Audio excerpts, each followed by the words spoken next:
Olá pessoal, aqui é o professor Bernardo Balcerotto, da Universidade Federal de Santa Maria. Seguindo com as aulas de Fisiologia Animal Comparada, neste vídeo vamos abordar digestão e absorção de nutrientes em invertebrados. Bem, mas detalhando um pouquinho, essa parte é feita pelo sistema digestório. As funções do sistema digestório estão relacionadas com ingestão, transporte de alimento, secreção de fluidos, digestão, absorção e remoção de resíduos não digeridos. Todas essas funções aqui têm como finalidade, na verdade, é o que? Suprimento de água, íons e nutrientes para o animal. Então aqui nós temos uma visão geral do sistema digestório, aqui usando a girafa como exemplo. Nós temos a sensação dos nutrientes, então temos aqui o olho para encontrar comida, as narinas aqui para sentir pelo aroma alguma coisa, né? A língua com receptores gustativos, tudo isso para ver se o alimento é interessante de ser engolido. Aí então o alimento é engolido, ó. Temos aqui a coisa de digestão mecânica, muitos animais mastigam o alimento, outros nem tanto. Engole, vai para o estômago, tem a processos químicos, alguns tem algo de trituração aqui também, e depois alguma coisa pode ser absorvida no estômago, mas segue para o intestino, então tem final da digestão, a absorção, e os resíduos que não forem assimilados serão então eliminados na forma de fezes. Bem, a apreensão do alimento, vou dar aqui alguns exemplos, certo? Porque se nós formos falar de todos os vertebrados, vai ter que ficar uma aula inteira falando nisso, né? Então, que por exemplo, alguns animais mais domésticos, né? Temos bovinos, lábios pouco móveis, mas a língua, então, utiliza a língua imóvel para puxar o alimento com o movimento da cabeça. Né? Os caprinos e ovinos usam os lábios também, usam a língua, os suínos, principalmente o lábio inferior. Os equinos, dependendo, estão uma ração, numa manjedoura, vão usar os lábios, os incisivos cortam o pasto no chão. As aves, os frangos bicam a comida, quebrando antes de engolir. E a ingestão de água. Tem então vários aqui, fazem por sucção. Né? Se tivermos gatos, cachorros, por exemplo, poderão lamber a água, né? Outros animais poderão fazer o mesmo. No caso das aves, elas enchem a cavidade oral, então levantam o bico para a água escorrer para a faringe. Tá? Então depende muito de qual é a espécie. Os dentes, então, o tipo do dente reflete o tipo de dieta. Então, se tiver mais incisivos e caninos, pode estar mais relacionados com um hábito mais carnívoro, né? Pré-molares e molares teriam mais desenvolvidos em herbívoros, né? Então, os herbívoros pré-molares e molares têm fendas para melhor trituração. No caso das aves, elas não têm dentes. Aqui, só para exemplificar alguns peixes, certo? Nós temos aqui, ó, dentes caninos bem agudos, duas espécies de peixes ictiófagos ou carnívoros, né? Pode pegar também crustáceos. Na letra C, aqui, um siluriforme, que tem esses dentes muito pequenos, ajudam mais a segurar a presa de qualquer outra coisa, né? Aqui, dentes aqui incisivos, leporinos, ajudam a quebrar algum alimento, molares aqui, certo? Então, incisivos também, perdão. E aqui dentes molares e metinos, que é mais então para quebrar o alimento. Tá? Os peixes não mastigam o alimento. Bem, os carnívoros e onívoros têm movimentos mais verticais para cortar, no caso mais de mamíferos especificamente, né? E os herbívoros, movimento lateral para trituração, também nos mamíferos que ocorre mais isso. O estômago, então, tem a característica de armazenamento, né? Vai iniciar a digestão também, mas vamos comentar depois, mas armazena o alimento. As aves ainda têm um proventrículo, que é um estômago glandular, e tem uma outra parte que é a moela para digestão mecânica. Nós vamos encontrar em outros animais do mesmo tipo, né? No caso de várias espécies de peixe, tem algo parecido com uma moela para completar, fazer uma digestão mecânica também. E uma outra parte mais secretora. Aqui mostrando um exemplo de estômago de humano, né? Mas a maioria dos vertebrados apresenta o mesmo tipo de estrutura. O formato pode ser um pouco diferente, mas é isso aí. Entrada pelo esôfago, aqui tem uma zona toda secretora e aqui saída para o intestino anterior. Secreções do sistema digestório. Falando de algumas principais secreções.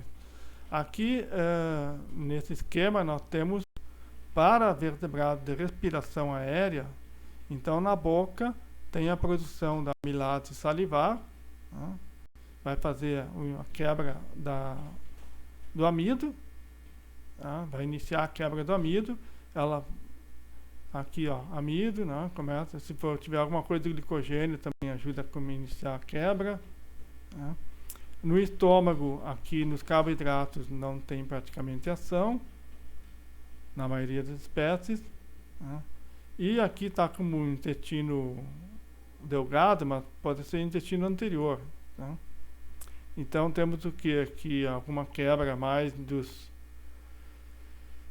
carboidratos com amilase pancreática, formando então disacarídeos, né? E no intestino tem disacaridase para transformar disacarídeos em monossacarídeos. Aqui temos ainda a celulose, no caso aqui está passando direto, mas dependendo, em muitos animais, tem aqui no estômago, nós vamos ver depois ruminantes, algumas espécies de peixe também tem bactérias que vão ajudar a quebrar a celulose.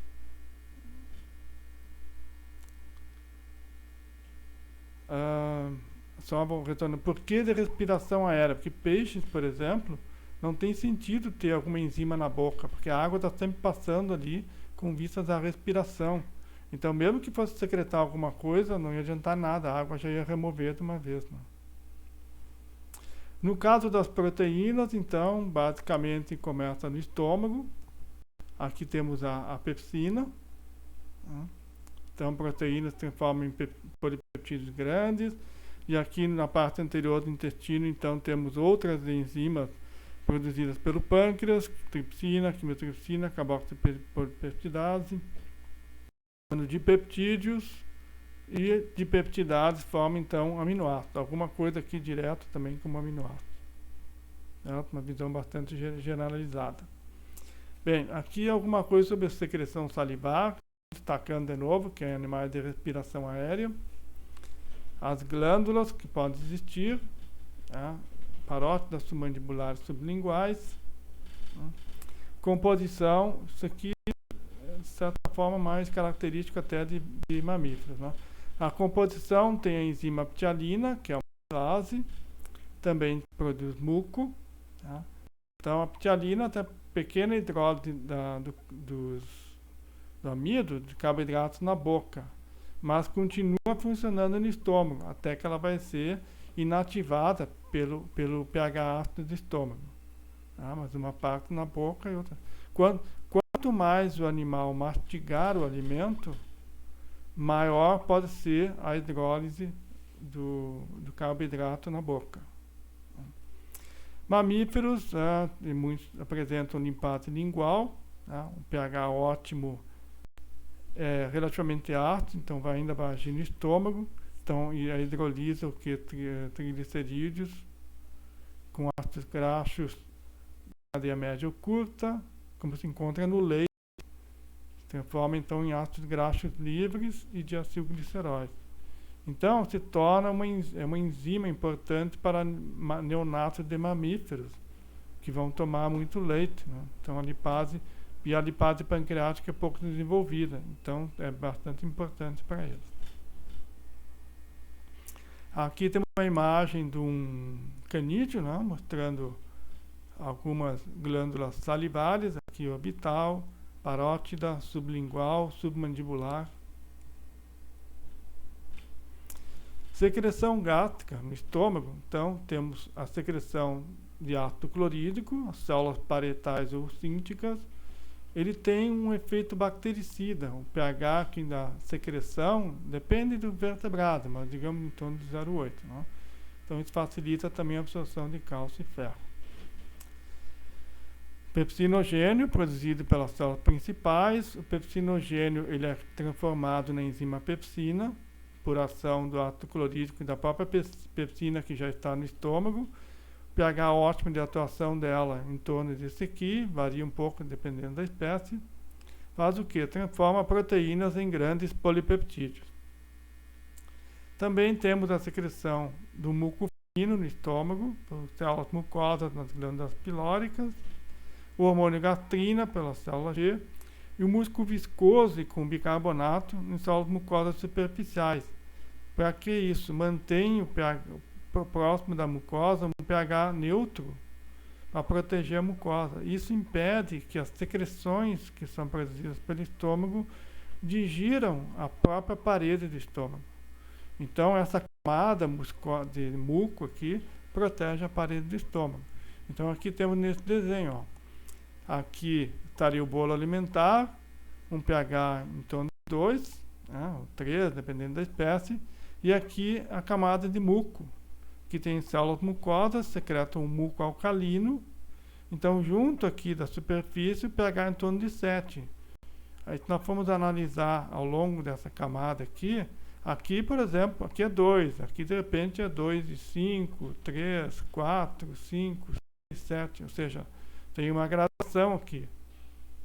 Se houver algum problema na secreção aqui dessas células mucosas e diminuir a camada do muco, pode afetar então a parede do estômago.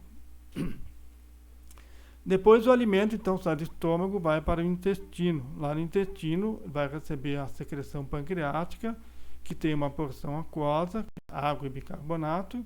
Então a água para ajudar a carregar as enzimas e o bicarbonato para neutralizar aquele bolo alimentar ácido que está chegando no estômago. Para alguns animais que não têm estômago, com alguns peixes, por exemplo, não tem aquela digestão ácida no estômago, a digestão é toda no intestino. A porção enzimática, então, da secreção pancreática tem tripsina, quimiotripsina, carboxipolipeptidase, então agem nas proteínas aqui, né? Então, grandes polipeptídeos em pequenos polipeptídeos, a carboxipolipeptidase que liga aminoácidos terminais, as nucleases quebram DNA e RNA. Existem outras enzimas, mas estou falando apenas das principais. Amilase pancreática, vai quebrar carboidratos em disacarídeos, lipase pancreática, gorduras e monoglicerídeos e ácidos graxos. Dependendo da alimentação do animal, se ele comer, por exemplo, muitos insetos, ele pode ter quitinase, tanto aqui no intestino, por secreção pancreática, ou no próprio estômago, né? Então depende da dieta do animal. Essas enzimas são as principais, mas pode haver alguma variação em função disso. Também existe a secreção biliar, em todos os vertebrados, é uma secreção intermitente, né?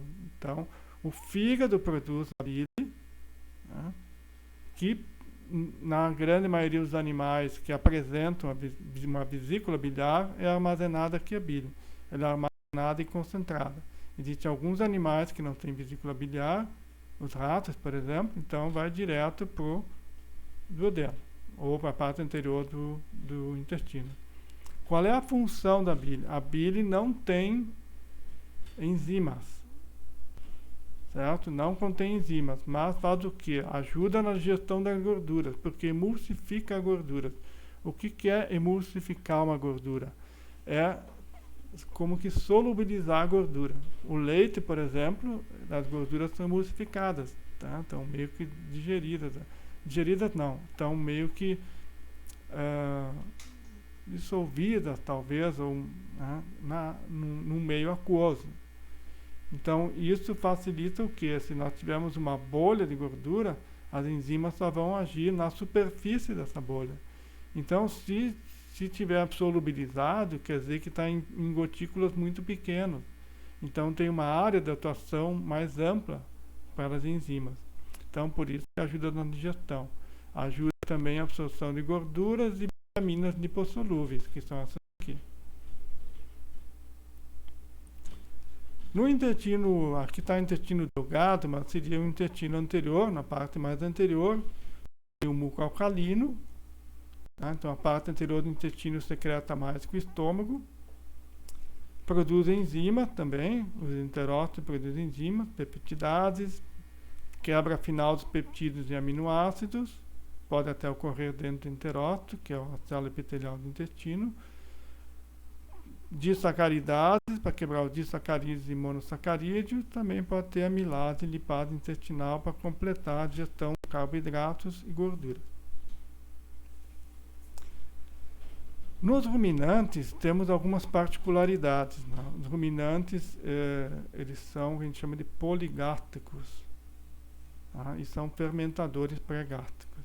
Então, poligástricos porque o estômago tem mais de uma cavidade. Então, ocorre, por exemplo, bovinos, bubalinos, ovinos e caprinos. Então, aqui nós temos um desenho, aqui apresenta um bovino, né?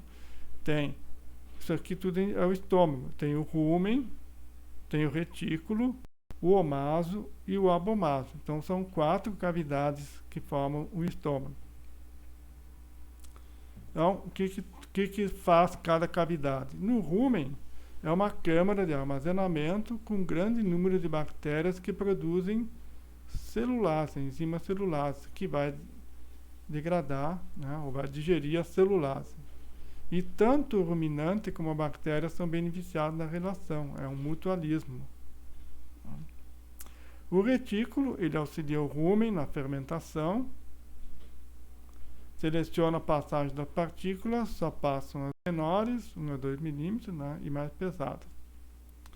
O omaso promove, então, a reabsorção de água, ácidos graxos, voláteis, bicarbonato, concentra o bolo alimentar. E aí ele vai para o abomaso, que ele digere partículas não fermentadas e subprodutos da fermentação. Então, aqui temos a secreção de enzimas. Nessas outras cavidades não há secreção de enzimas, exceto as que são produzidas pelas bactérias. Então, aqui um outro desenho, para ver o rumen, né, com outros nomes aqui, o retículo, o omaso e o abomaso, aqui com outros nomes também. O que ocorre no rumen, então? Algumas bactérias no rumen secretam a celulase. A celulose, então, é hidrolisada, a glicose pela celulase, e a glicose será usada pelas bactérias para a respiração anaeróbica e crescimento nelas. Né? Então, aqui as bactérias, né, secretam a celulase, quebram a celulose formando a glicose. Né? Bem, as bactérias fazem o quê? Elas excretam ácidos graxos e metano. Os ácidos graxos são absorvidos pelo ruminante e o metano, obviamente, vai ser excretado. Né? Até, inclusive, na parte da pecuária, é considerado um poluente razoável, né? O metano que vai para o meio ambiente, para o ar. Então, aqui a glicose, né, é consumida pelas bactérias, originada da digestão da celulose, formando, então, que vão liberar ácidos graxos que podem ser absorvidos pelo ruminante. E o metano, então, vai ser eructado, né, para usar um termo mais bonito, pelos ruminantes. A absorção no rumen retículo tem alguma coisa de absorção de ácidos graxos voláteis. No omaso, absorção de água, íons e ácidos graxos. E depois, no restante, vai ser no intestino mesmo. Né? Bem, no intestino, então, nós temos aqui mostrando ampliado, para mostrar as velocidades do intestino. E as velocidades são formadas pelos enterócitos, que tem, então, na parte apical, que dá para a luz do intestino, microvelocidades. Tá? O bordo em escova, aqui, como é falado. Aqui temos as velocidades. Então, dá para mostrar o que? A arteríola levando o sangue para dentro da velocidade, e aí vai sair pela vênula, tá? Levando os nutrientes ou água que são absorvidos. E aqui em vários vertebrados, nem todos, apresentam o sistema linfático, e aqui temos uma láctea central, que vai coletar principalmente gorduras, tá? Ácidos graxos, glicerídeos, etc. Tá? Nos que tem pouco desenvolvido, o sistema linfático vai então direto para o sistema circulatório. Então, durante períodos absortivos, aumenta até 8 vezes o fluxo de sangue na velocidade, justamente para fazer esse processo todo de secreção e absorção. Absorve parte do que é ingerido e também as próprias secreções do trato digestivo, que devem ser reabsorvidas, para não perder nutrientes. A água, ela é absorvida por osmose, não existe um transporte ativo de água, é sempre por osmose, via paracelular. O que é via paracelular? É entre os enterócitos, passa no meio dos enterócitos. Ou pode, no meio, que eu digo, vamos voltar aqui, ó, temos 2 enterócitos. Se a água passar aqui no meio deles, é uma via paracelular. Se ela passar no meio de dois enterócitos, é via paracelular. Se passar pelas 2 membranas aqui do enterócito, a membrana apical e a membrana basolateral, então é uma via transcelular, que é o que está colocado aqui. Aí, nesse caso, a água vai passar pelas aquaporinas, que são os canais de água. Os carboidratos, como é que eles vão entrar no enterócito? Tem que estar na forma de monossacarídeos, né? Então, glicose e galactose pelo SGLT1, Sodium Glucose Low Transporter. É um transportador que funciona em simporte com o sódio, vou mostrar no desenho depois. A frutose tem esses 2 transportadores, o GLUT5 e o SGLT4, de fusão facilitada, ou simporte com sódio. E a saída do enterócito, para ir então para o líquido extracelular e depois plasma, difusão facilitada por esses transportadores aqui. Glicose e galactose, GLUT1, 2, 3 e 4, e a frutose, GLUT2, 5 ou 9, dependendo então da espécie. Aqui temos uma representação simplificada desses transportadores. Aqui o lumen do intestino, aqui temos o enterócito, aqui temos outro, tá? Aqui seria o líquido extracelular. Membrana apical e aqui, todo isso aqui é a membrana basolateral. Então, aqui ó, seria a via paracelular e aqui é uma via transcelular, né? Então, difusão facilitada, frutose, um transportador para fazer que a frutose entre a favor de um gradiente de concentração, por difusão. Aqui também, ó, um outro transportador para saída, também por difusão. Aqui nós temos um simporte sódio, glucose e galactose, que é esse SGLT1. Faz o quê? Transporta a glicose e galactose para dentro contra um gradiente de concentração. Mas quem é que promove o gradiente aqui? É o sódio, que está em maior concentração aqui do que aqui. Então ele entra por esse gradiente e arrasta junto a glicose e galactose. Como é que se cria esse gradiente de sódio aqui? É da bomba de sódio e potássio, que bota sódio para fora aqui. Então cria o gradiente permitindo o funcionamento desse transportador. As proteínas podem ser absorvidas na porção anterior ou posterior do intestino. Na porção anterior, na forma de aminoácidos. Existem vários tipos de simportes de aminoácidos sódio, alguns outros transportadores não dependentes de sódio e pode ser por difusão também. Na porção posterior, podemos ter algumas proteínas intactas sendo absorvidas por pinocitose e outras na forma de di ou tripeptídeos, na forma do transportador PEPT1, que é um transporte dependente de hidrogênio. Alguns oligopeptídeos por difusão também. Aqui temos uma representação de alguns transportadores de aminoácidos. Então, vejam que eles têm uma denominação específica aqui, conforme algumas características. Aqui, por exemplo, é um transportador para iminoácidos, então betaína, metionina. Aqui aminoácidos neutros, básicos, certo? Então, são vários tipos de transportadores. E vejam que os transportadores esses, eles podem transportar mais de um tipo de aminoácido. E esses aminoácidos podem competir entre si pelo transportador. Então, e aqui para entrar no enterócito, e aí depois para a saída do enterócito tem outros transportadores também. Vejam aqui vários aminoácidos sendo transportados por esse mesmo transportador. Tá? Então existem, conforme o aminoácido, transportadores diferentes, mas não é um transportador único para um aminoácido só. Tá? Então esse aqui, ó, dependente de sódio, esse depende de sódio e cloreto, certo? Então existem algumas variações aqui.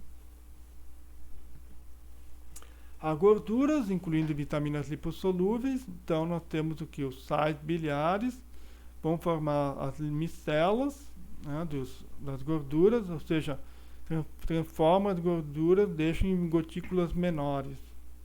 Né? Então, elas vão junto à membrana apical, temos difusão dos lipídios na camada estacionária junto à membrana apical. Tá? E entra pela bicamada lipídica. Ácidos graxos livres, colesterol, monoglicerídeo e liposfosfolipídio também por difusão. Depois que o lipídio entrou na célula, vai ser transportado no citosol, né, proteína ligadora de ácidos graxos na membrana apical, vai para o retículo endoplasmático liso. Os ácidos graxos, então, são juntados em triglicerídeos, recebem uma capa de proteína e são chamados de quilomicron, que vão ser levados por um transportador e sair por desacartocitose. Aí vão para os capilares linfáticos, principalmente, né, se tiverem, o animal tiver, e alguma coisa nos vasos sanguíneos. Aqui no caso das aves, apenas os capilares sanguíneos. Muitos peixes também, basicamente, direto no sistema sanguíneo. Aqui temos uma representação do transporte do lipídio no intestino. Então aqui nós temos o lúmen, certo? A ação das lipases sobre as micelas formadas pelos ácidos graxos e sais biliares, que também ajudam aqui no processo de absorção do enterócito. Veja que vai para o retículo endoplasmático liso, formam triglicerídeos, recebe uma capa de gordura, de proteína, formando quilomicron. Aí temos esse transportador aqui, o SAR1B, que vai levar até a membrana basolateral e ajuda no processo de actocitose aqui. E aí vai para o capilar linfático ou capilar sanguíneo, dependendo das circunstâncias. Então, dessa parte era isso.